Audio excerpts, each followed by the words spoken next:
కొద్దిగా ఆగిపోయిన పరిస్థితి ఉంది. 30% అని వాళ్ళు అంటున్నారు.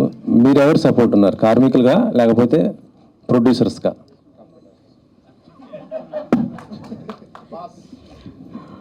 I'm neutral.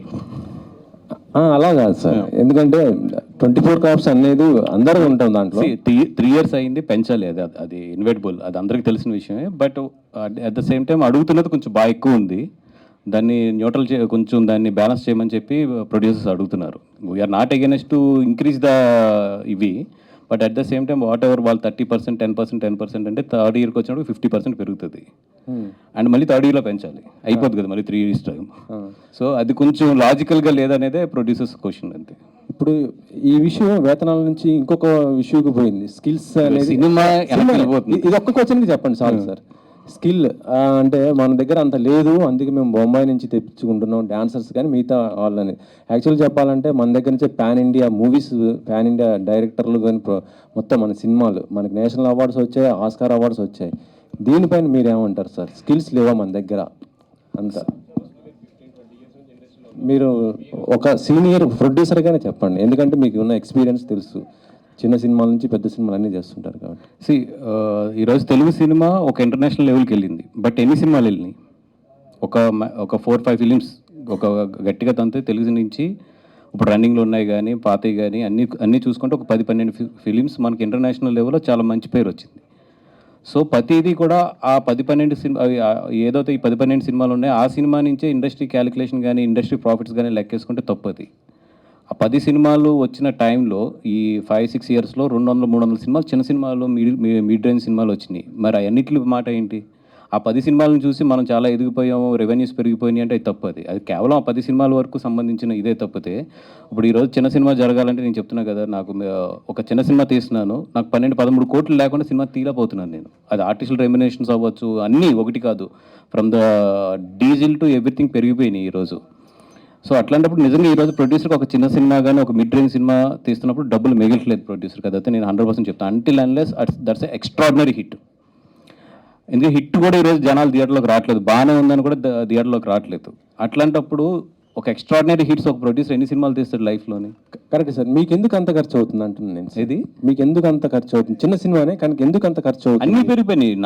ఈరోజు ఇప్పుడు ఒక లొకేషన్ షూట్ చేయాలి హైదరాబాద్లో, minimum per day house location అంటే 1.5 lakh 2 lakhs లేకుండా లేదు. ఇప్పుడు మినిమం చిన్న హౌస్ మామూలు చాలా నార్మల్ హౌస్ అంటే 60,000 70,000 ఉంటుంది హౌస్ ఇక్కడ. దాన్ని మళ్ళీ అన్నీ చేసుకోవాలంటే వాళ్ళకి 1.25 లేకుండా ఈరోజు లేదు. అంటే ఇంకా ఇక్కడ వాళ్ళతో అలా ఉంటే బయట నుంచి తెచ్చుకున్న వాళ్ళతో ఇంకా ఎక్కువ అయింది కదా సార్ బడ్జెట్. ఆదిత్యాసన్ గారు, స్కిల్ అనేది ఉందా లేదా? 15-20 years నుంచి మీరు ఇండస్ట్రీలో ఉన్నారు, స్కిల్ గురించి ఇప్పుడు డిస్కషన్ జరుగుతుంది. అంటే స్కిల్ అప్డేట్ చేయాలా? మన దగ్గర ఉన్న 100% తెలుగు టెక్నీషియన్స్ అయితే స్కిల్ అప్డేట్ చేయాలి. మనం చేయడంతో పాటు మనం కూడా అర్థం చేసుకోవాల్సింది ఏంటంటే, తెలుగు ఫిల్మ్ అనేది ఒక ఇంటర్నేషనల్ లెవెల్కి వెళ్ళిపోయినాయి కొన్ని సినిమాలు. ఇందాక చెప్పినట్టు వెళ్ళినప్పుడు ఇంటర్నేషనల్ టెక్నీషియన్స్ కూడా మనకు అవసరం. మన టెక్నీషియన్స్తోనే మనం ఒక ఇంటర్నేషనల్ మ్యాచ్ చేయలేమంటే అది 100% చేయలేము ఇప్పుడున్న పరిస్థితుల్లో. అందుకని ఏదైతే బయట నుంచి మేము ఒక ఇంటర్నేషనల్ లెవెల్లో టెక్నీషియన్స్ తీసుకొచ్చి ఇక్కడ పనిచేస్తున్నప్పుడు వీళ్ళు కూడా ఒక ఎక్స్పీరియన్స్ వస్తుంది కాబట్టి అది ఎంకరేజ్ చేయాలి మనం కూడా. ఒక సర్టెన్ లెవెల్ వరకు మనం ఆ లెవెల్ అందుకునే వరకుని అక్కడ ఎక్కువ రెస్ట్రిక్షన్స్ వస్తున్నాయి. మనం బయట నుంచి తీసుకొస్తుంటే రేషియో మెయింటైన్ చేయాలని కానీ ఇది కానీ డబుల్ బర్డెన్లు అయిపోతున్నాయి మనకి. ఆల్రెడీ మేము అక్కడ ట్రిపుల్ బర్డెన్ పెడతాం, ఇది ఓవర్సీస్ నుంచి ఒక టెక్నీషియన్ తీసుకురావాలి, మళ్ళీ ఆ రేషియోని ఇక్కడ మెయింటైన్ చేయాలంటే అదొక డబుల్ బర్డెన్ అవుతుంది మాకు. గీతా ఆర్ట్స్ ఈ మధ్యకాలంలో ఈ ఇయర్లో ఇండస్ట్రీకి 2 issues జరిగినాయి. ఒకటి పర్సంటేజ్ సిస్టమ్ అని చెప్పేదో ఒకటి నడిచింది, ఇప్పుడు స్ట్రైక్. ఆ టైంలో పర్సంటేజ్ సిస్టంలో మీటింగుల్లో చాలా పొదుపుగా పాల్గొని చాలా దూరంగా ఉంది గీతా ఆర్ట్స్. లాస్ట్లో అరవింద్ గారికి తప్పలేదు, అది వేరే విషయం. బట్ ముందు నుంచి కూడా చాలా జాగ్రత్తగా దూరంగా ఉండే ప్రయత్నం చేసింది. ఇప్పుడు కూడా ఫస్ట్ అడగగానే మేము న్యూట్రల్ అని చెప్పేస్తున్నారు. ఎందుకు గీతా ఆర్ట్స్ ఇంత పెద్ద సంస్థ, లేకపోతే ఇంత పెద్ద ఎక్స్పీరియన్స్ పెట్టుకుని అన్నిటిలోని మిడిల్ గ్రౌండ్లో అలా గోడ మీద మధ్యలో ఉండాలని చెప్పి కోరుకుంటున్నారు? ఎక్స్పీరియన్స్ ఉంది కాబట్టి. ఎక్స్పీరియన్స్ ఉంటే మీ ఎక్స్పీరియన్స్ సమస్యలు సాల్వ్ అవ్వడానికి హెల్ప్ అవ్వాలి కదా? లేదండి, సమస్యలు సాల్వ్ చేయడానికి ఇప్పుడు ఒక టీమ్స్ పనిచేస్తున్నాయి ఆల్రెడీ. అట్లాంటప్పుడు వాళ్ళు పనిచేస్తున్నప్పుడు ఏదైనా ఒకటి డౌట్ ఉంటే వాళ్ళకి ఇట్లాగే ఏం చేద్దాం అనేది మాకు ఫోన్ చేస్తున్నారు, మాట్లాడుతున్నారు, అడుగుతున్నారు. కానీ లెట్ దెమ్ లీడ్. చేసినప్పుడు ఎందుకు మనం ఇలా డిస్టర్బ్ చేయాలి? అంటే ఆ పర్సంటేజ్ సిస్టమ్ గురించి తర్వాత ఒక కమిటీ వేశారు.